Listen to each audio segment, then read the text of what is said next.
नमस्कार, फाइनेंशियल बकवास में आपका स्वागत है। तो इस वीडियो में हम बात करेंगे कि म्यूचुअल फंड के रिटर्न की गणना खुद कैसे करें। Calculate return on mutual funds yourself. तो आइए जानते हैं।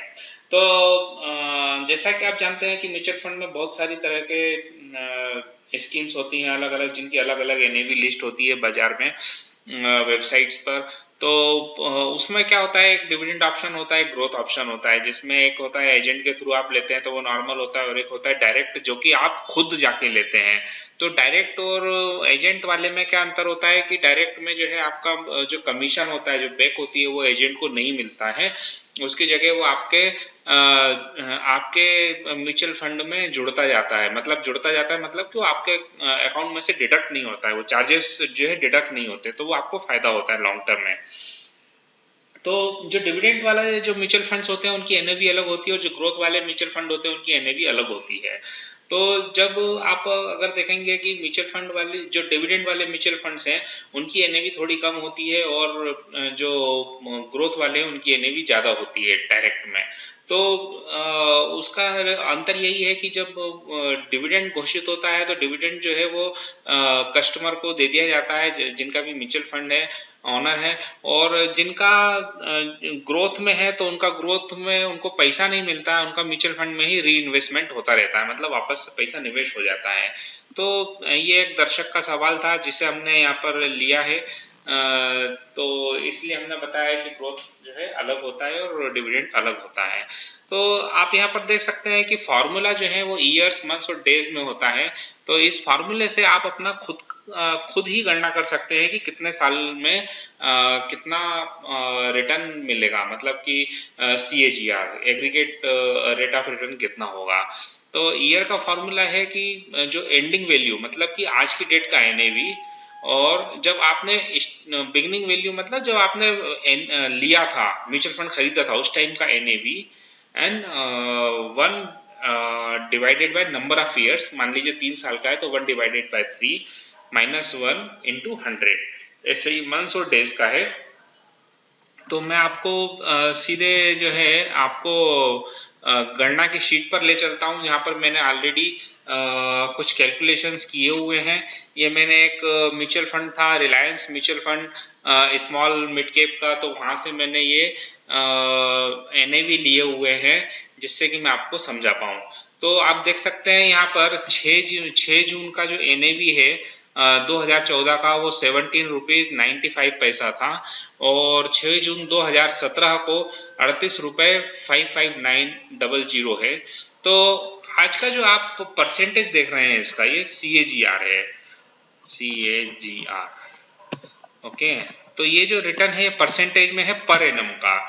जैसे आपको एफडी में per annum 10% rate of interest मिलता है, उस हिसाब से आप ये देख लीजिए कि यहाँ पर आपको 29% रेट ऑफ इंटरेस्ट मिला है, मतलब ग्रोथ मिली है। तो आप ऐसे उसको कर सकते हैं। वैसे ही अगर आप मंथ में देखेंगे तो मैंने यहाँ पर जो फार्मूला है, आप फार्मूला बार में देख सकते हैं ऊपर ये। तो यहाँ पर मैंने मंथ में कर दिया है 12/36, और अगर आप इसका फार्मूला यहाँ देखेंगे तो ये 1/3 है, क्योंकि ये ईयर में निकाला है। और अगर इसमें सबसे नीचे में अगर आप देखेंगे तो मैंने 365/1095 कर दिया है, क्योंकि 365 डेज का एक ईयर होता है, और हमने क्या किया 365 × 3, क्योंकि हमने 3 साल का लिया है। तो ये जो है 3 साल का रेट ऑफ जो रिटर्न है वो आ गया है।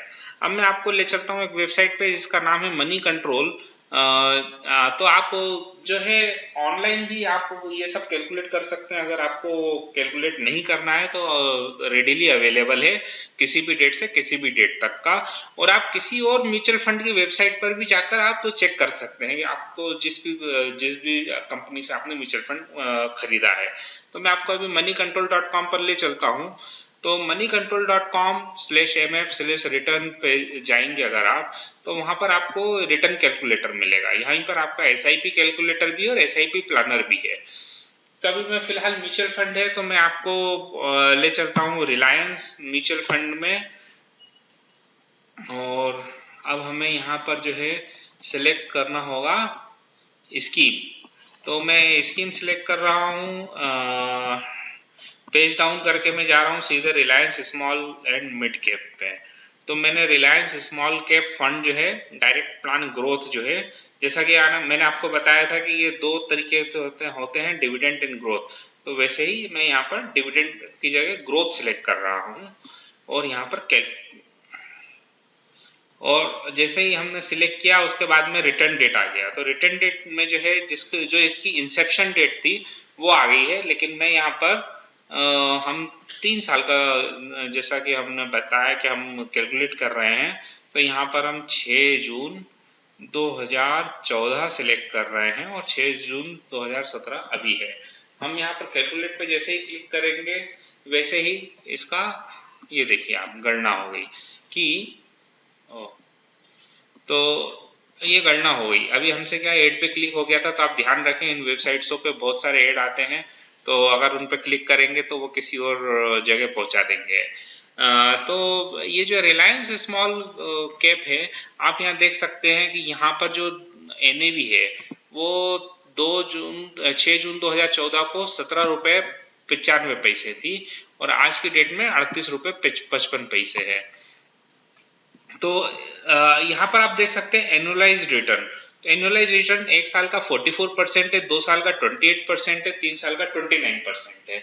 अब चूंकि ये फंड जो है 2013 में लॉन्च हुआ था, इसलिए 5 इयर्स का कोई रिटर्न नहीं है। और अगर आप म्यूचुअल फंड परफॉर्मेंस रैंकिंग देख सकते हैं तो यहाँ पर देखेंगे कि 2 साल के अंदर 3rd है, 3 साल के अंदर 7th है और 1 ईयर के अंदर 5th है। तो आप इस तरीके से अपना रिटर्न देख सकते हैं। आप यहाँ देखेंगे 29% है, जैसा कि मैंने आपको यहाँ पर भी कैलकुलेट करके बताया था, ये 29% है। मैं आपको वापस से वेबसाइट पे ले चलता हूँ।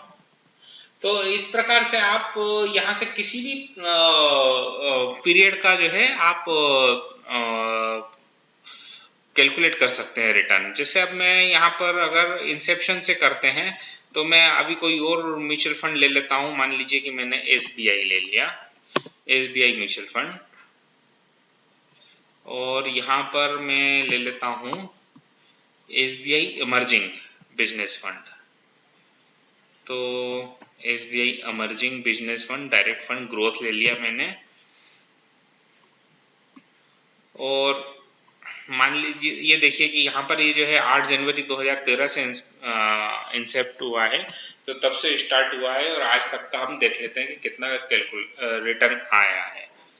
तो हमने जैसे ही कैलकुलेट पे क्लिक करेंगे, ये देखिए यहाँ पर उसने बता दिया कि 18% का रिटर्न है 3 साल का। तो इस प्रकार से जब 2013 में था तब 62 रुपये की NAV थी और आज जो है 115 रुपये की NAV है। तो इस प्रकार से आप देख सकते हैं कि कितना रिटर्न मिला है। तो आप खुद कैलकुलेट कर सकते हैं, मनी कंट्रोल पे भी जाके आप कर सकते हैं, और अगर आपको महीने में, क्योंकि यहाँ पर डेज में रिटर्न नहीं मिलेगा आपको, तो आप खुद जाके वहां पर डेज में, मंथ में, ईयर में कैलकुलेट कर सकते हैं। जैसे कि आप देख सकते हैं 4 साल के लिए रिटर्न नहीं दे रखा है, अब यहाँ पर ऑलरेडी 4 साल हो चुका है। तो आप इस तरीके से 4, 4.5 साल, 3 साल, 2.5 साल सब तरीके के आप रिटर्न अपने आप कैलकुलेट कर सकते हैं। तो किसी के ऊपर कोई निर्भरता नहीं है। तो उम्मीद है आपको वीडियो पसंद आया होगा। अगले वीडियो में हम बात करेंगे कि SIP के रिटर्न कैसे कैलकुलेट करें, एक्सेल में भी और वेबसाइट्स पर भी।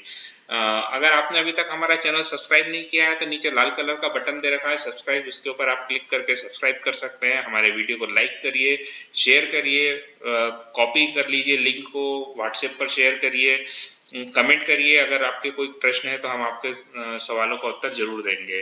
धन्यवाद।